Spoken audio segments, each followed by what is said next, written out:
Greetings, my name is Professor Les Henry and welcome to the Outerview where reason comes first. Today it is an absolute honor to welcome my brethren and special guest today, Dr. H. Patten. Brother H, how you doing? I'm fine, thank you. Thank you, Prof, for involving me in this project and allowing me to be part of it.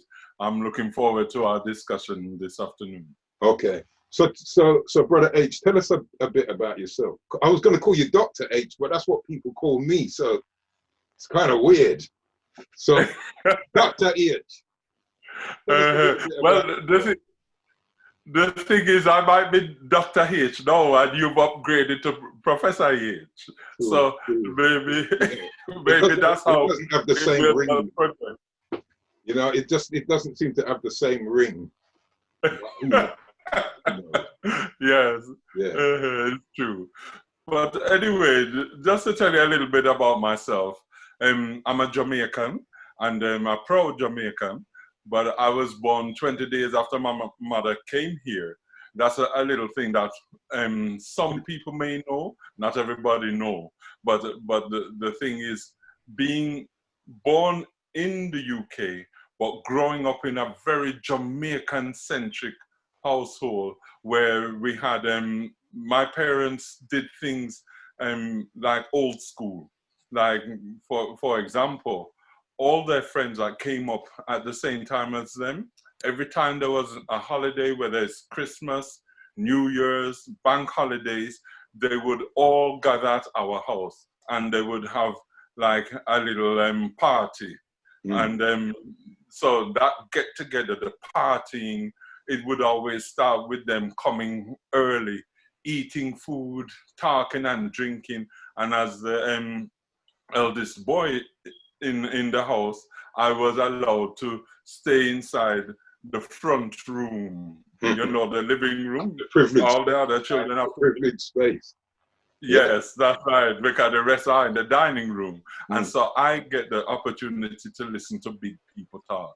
And so that's what really enabled me to learn about the history and learn about the culture, so that I knew more about Jamaica. I knew more about all the individuals that my parents talked about than any of my other siblings and things. And the very first time I went home, I could almost go up to any individual and say, you must be such and such, because I'd heard so much about them, so I knew the people.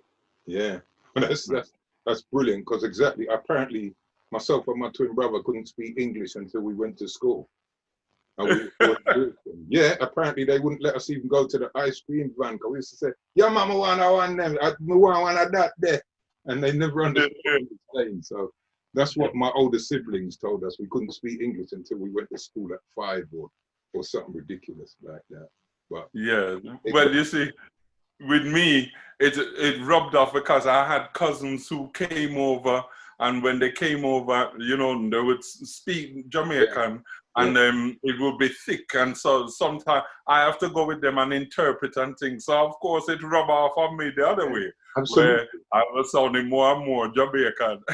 Yeah, well, the thing is, our older siblings came over, you know. Right, so right. We had that. So when our parents weren't there, they were the parents, you know, they take the mantle of the parents. So yes, our primary educators was my older, I should say, were my older brothers and sisters from Jamaica. But that's kind of interesting already, because one of the things I wanted to reason with you about today, and I know in your doctoral work and pre your doctoral work, you kind of have a very interesting take on like embodiment and how we can almost read our bodies. Our bodies become like historical documents there. You know, can you kind of develop that for us? Okay, well, the thing is, within my research, I talk about the body as being the corporeal dancing body. And when I say the corporeal dancing body, people wonder, what does that mean? But really what I mean is that the body is like an archive where it stores up the history. It can tell us about the different decades that we have passed through as individuals, but also it can tell us where we have come from, because there are certain aspects of our culture that passes through the body. So when we look at the body as the corporeal dancing body, it embraces the idea of the kinesthetic action. So we have actions. If I make a circle, my hands are just making a circle. My head can make a circle. And whatever we do, this is just rocking from side to side. That's how we can read it. That is what Thomas Fuchs will call the lived body. Okay. So it's just telling us the actions. But then you also have the corporeal body. So the corporeal body is what then puts meaning to those actions. So circling like this, when we're circling the wrist as well, it becomes beckoning. So I'm not just circling now, I'm beckoning to you.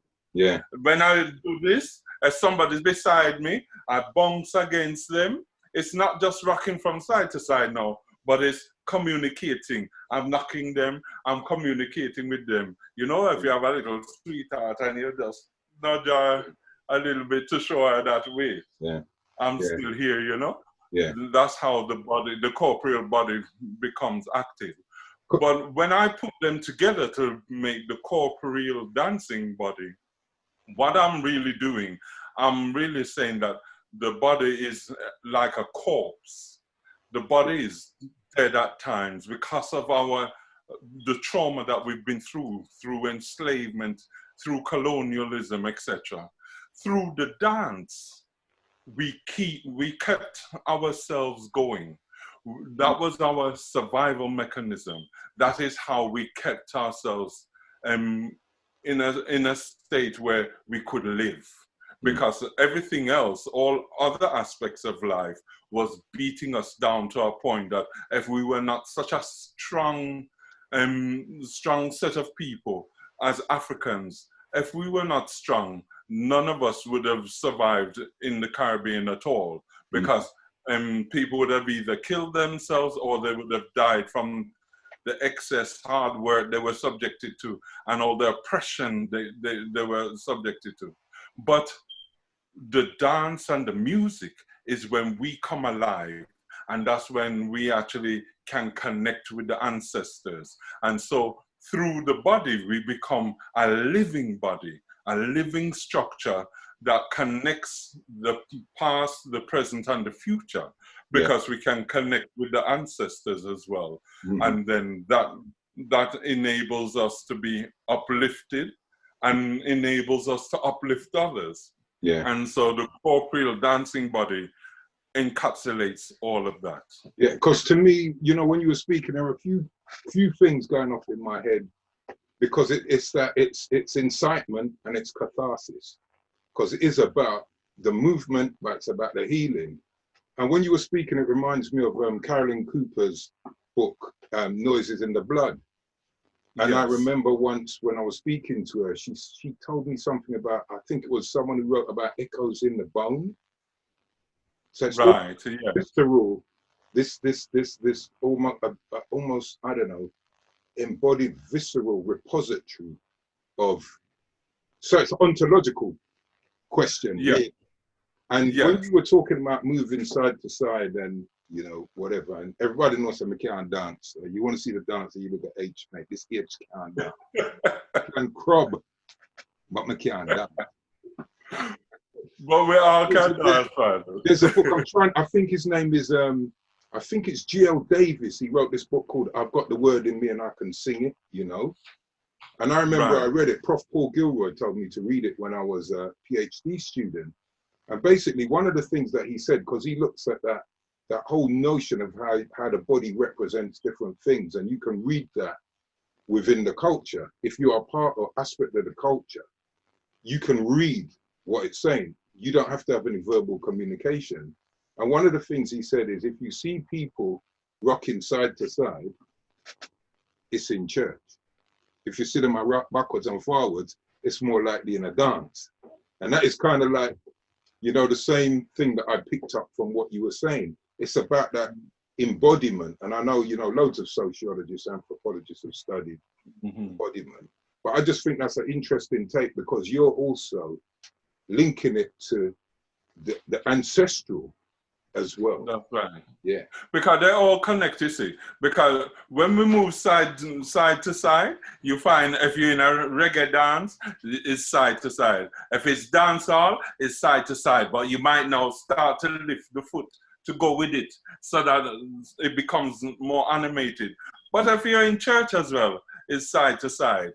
And you have the tung tang tukang old time story come back again in terms of the rhythm of, say, the revival church. So if you listen to the rhythm, it's saying old time story come back again. So there's the clue is there. Yeah. That yeah. What we're moving to now is what we've always moved to. It's what connects us back.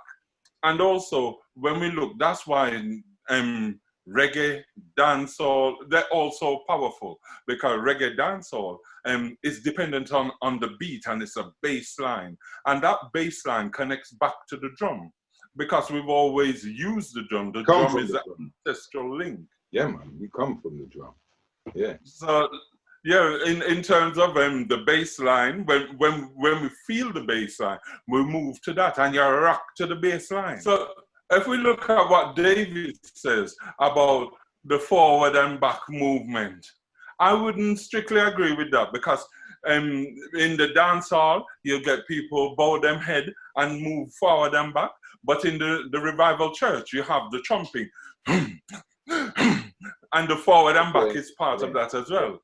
I've also, many years ago in Halfway Tree, there was a little plot of land where it was reserved to build the church. But home, they always put up the tents and keep the church in the tents until they do the fundraising to build it. That's right. And I remember being in the church at that time, and this shows you how long ago it was. In the 70s, you had, might have been early 80s where you had Nice Up the Dance. Was a big tune. And I remember being in church, and in the church they had a sister Johnson. Michigan and Smiley, that was. I think it was Michigan and Smiley.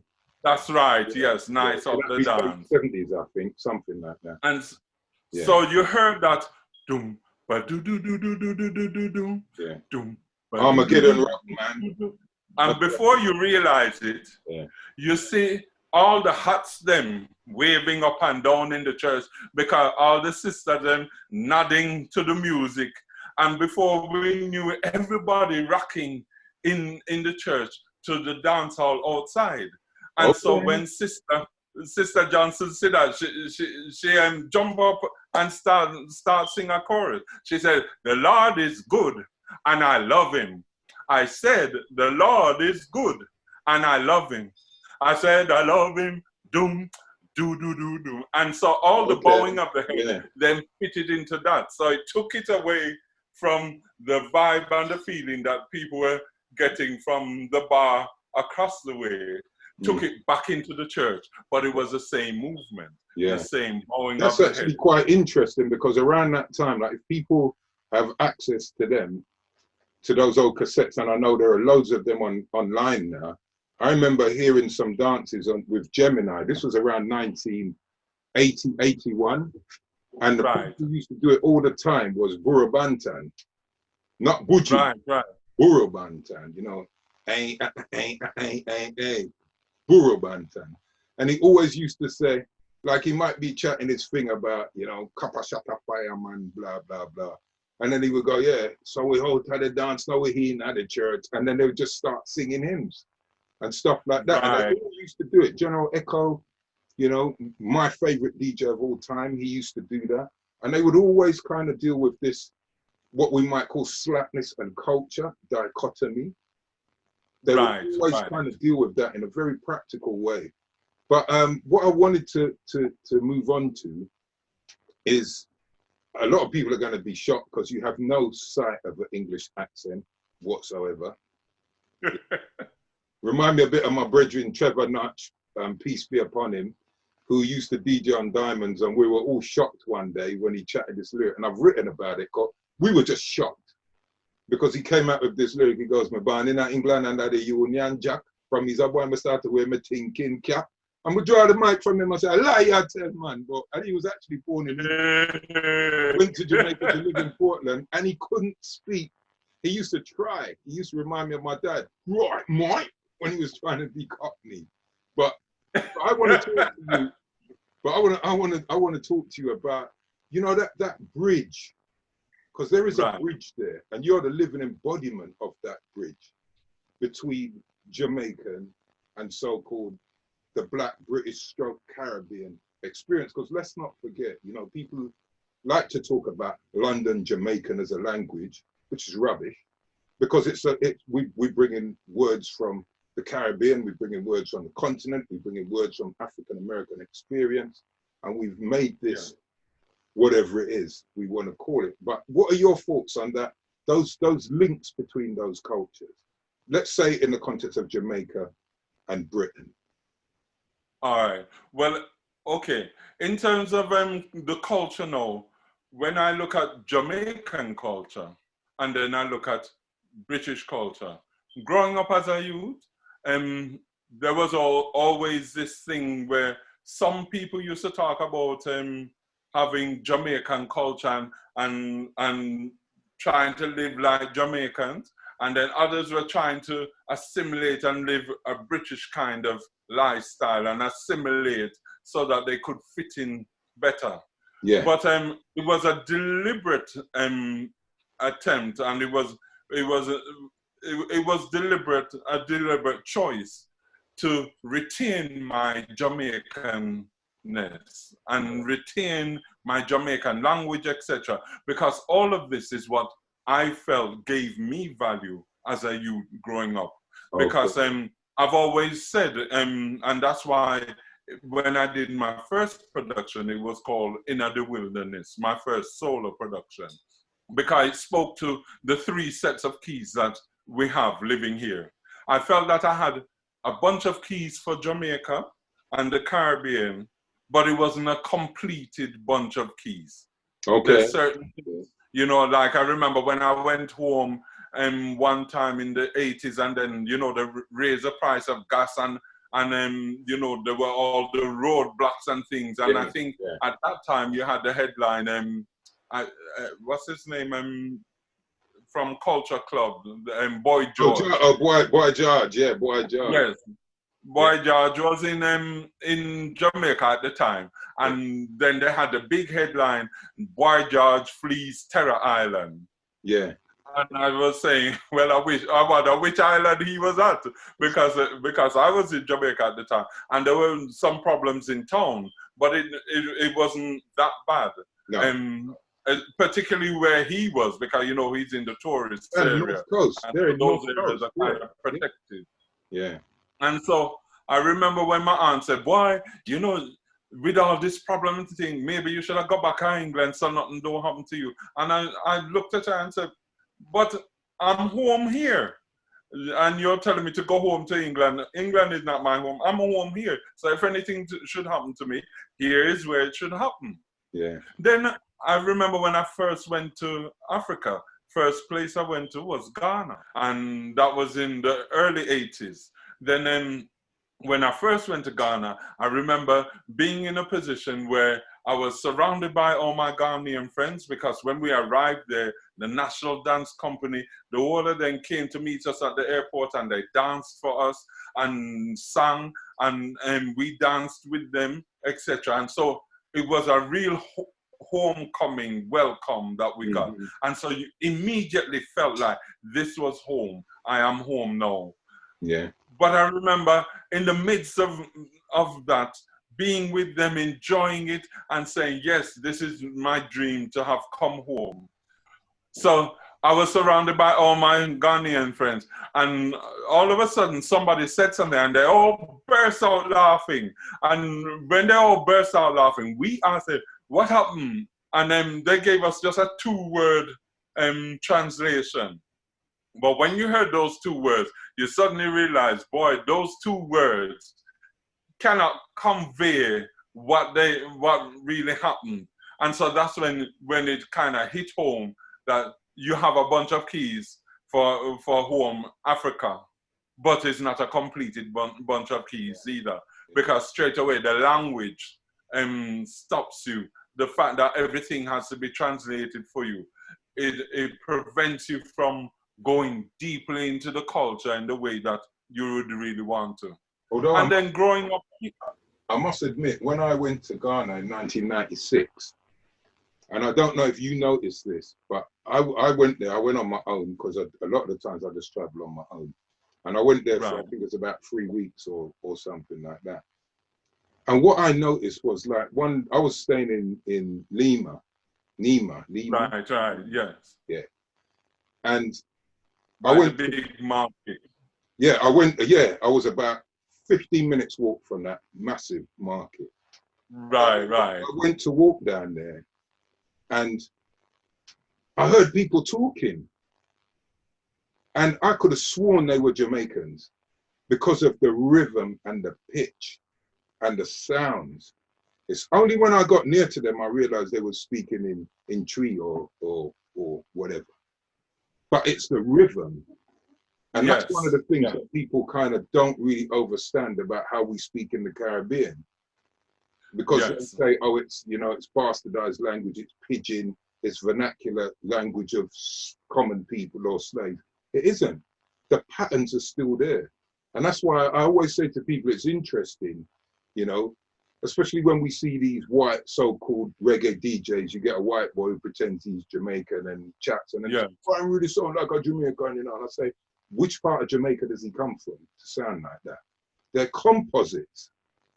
Yes. Because you yourself know, most of us know, you go to Jamaica, you only have to hear people talk for 5 minutes. And if you're familiar with the island, you can locate them roughly geographically. Yeah.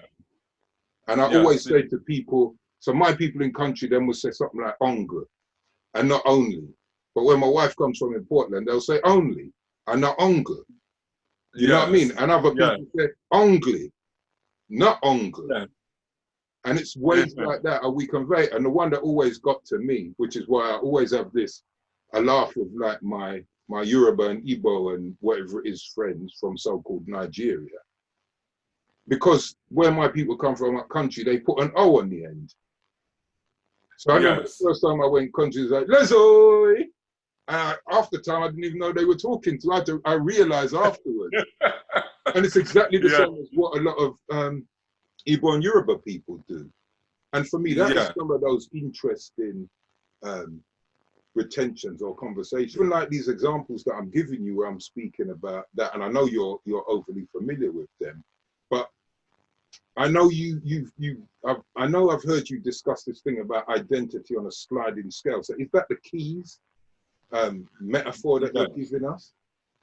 Yes, because remember the third key that I had mentioned was the keys for Britain here, where we know we don't have the full bunch because there's so many places that we're not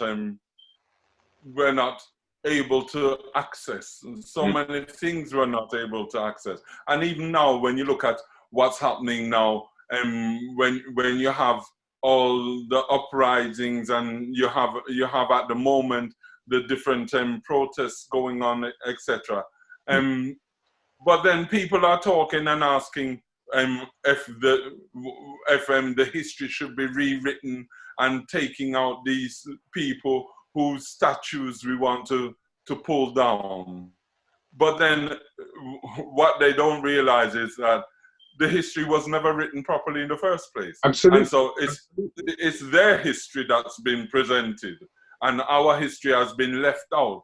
Yeah. And what people are asking for is for it to be addressed properly so that our history becomes part of, their story. The interesting thing for me is, and I always say to people, I'm not a historian, I can teach aspects of history.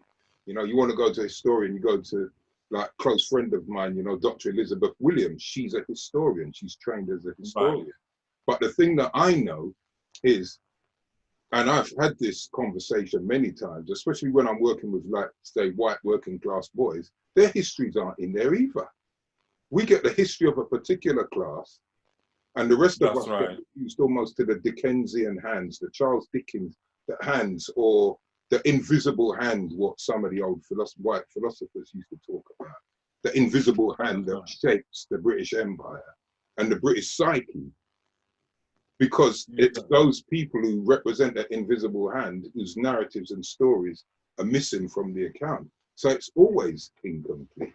So Dr. H, what surprising thing have you got that you can tell us? What do you think would surprise people who know you?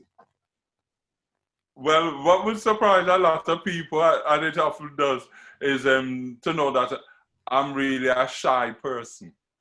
And so people are shocked when they say that, because I always come across like if I'm so confident and big and bold and thing. But really I'm a shy person. And my wife will testify to that, in that if we go out and we go somewhere and it's a party or something, and people say, oh, just help yourself, feel free, eat and drink as you like, she will throughout the whole night be going and getting a drink for me, going and getting the food, because I don't like to go into people's kitchen. And I would stay there the whole night and don't eat or drink anything. You know something? And most people will never believe it. So exactly the same. Exactly the same. It's like Goffman's dramaturgy. We got our backstage and our front stage, and sometimes we can put on the front stage.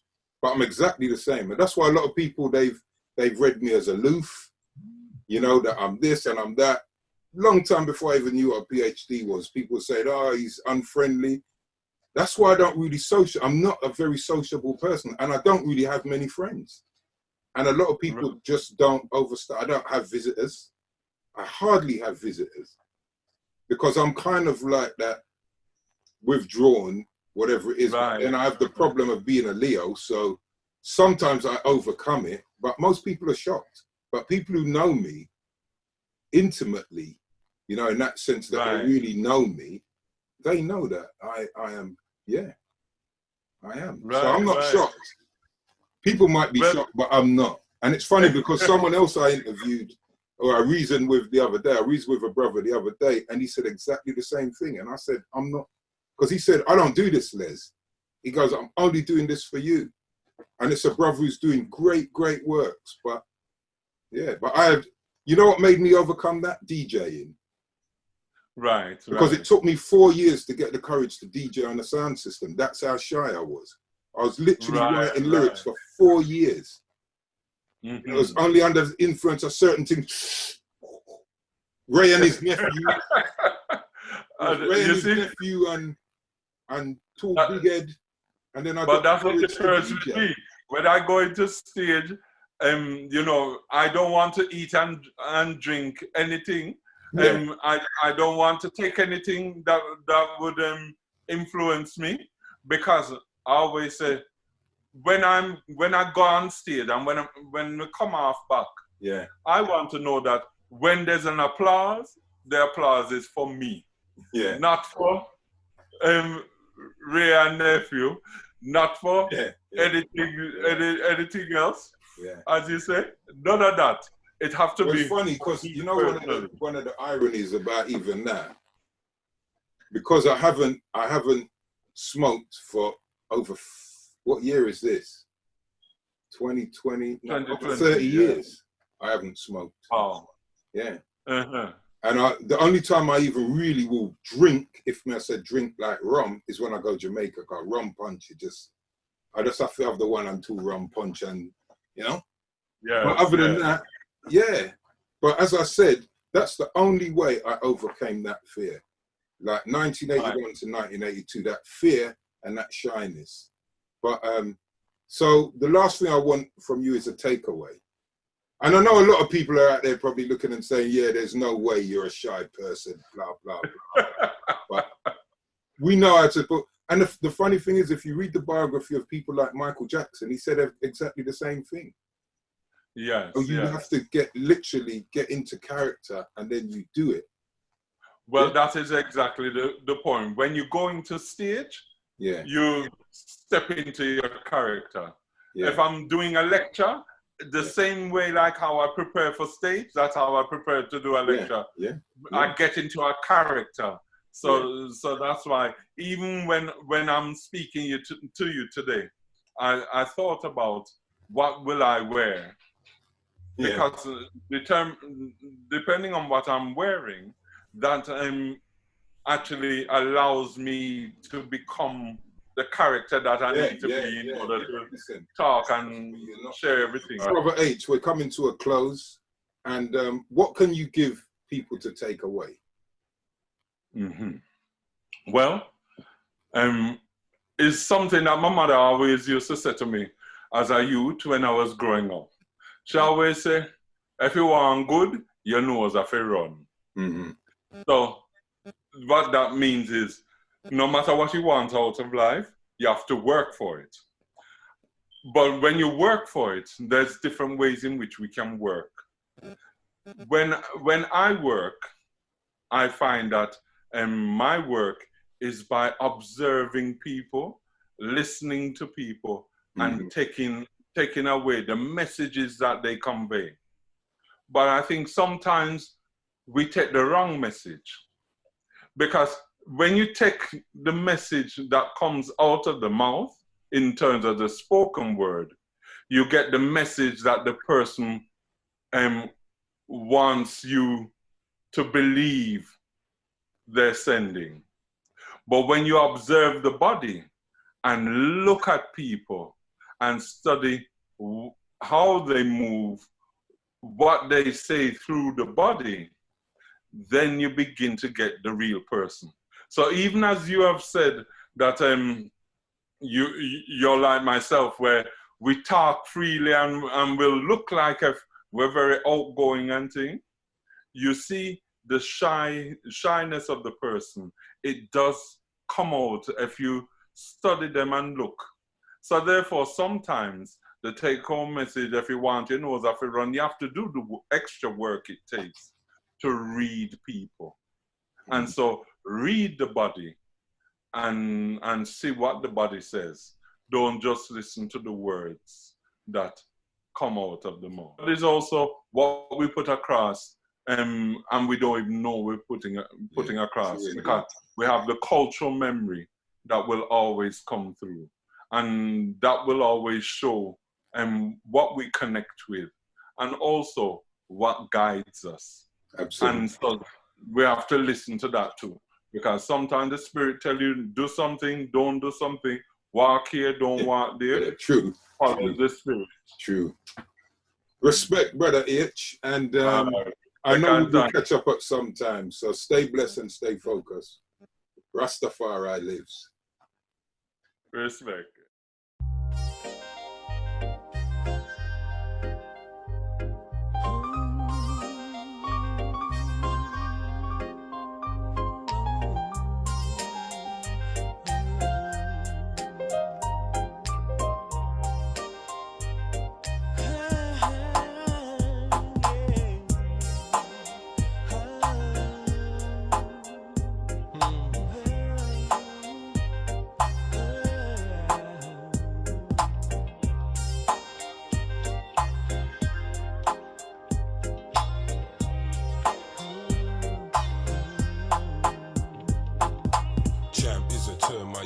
Describe my mother. In this world, you know I love that woman like no other woman. The eyeless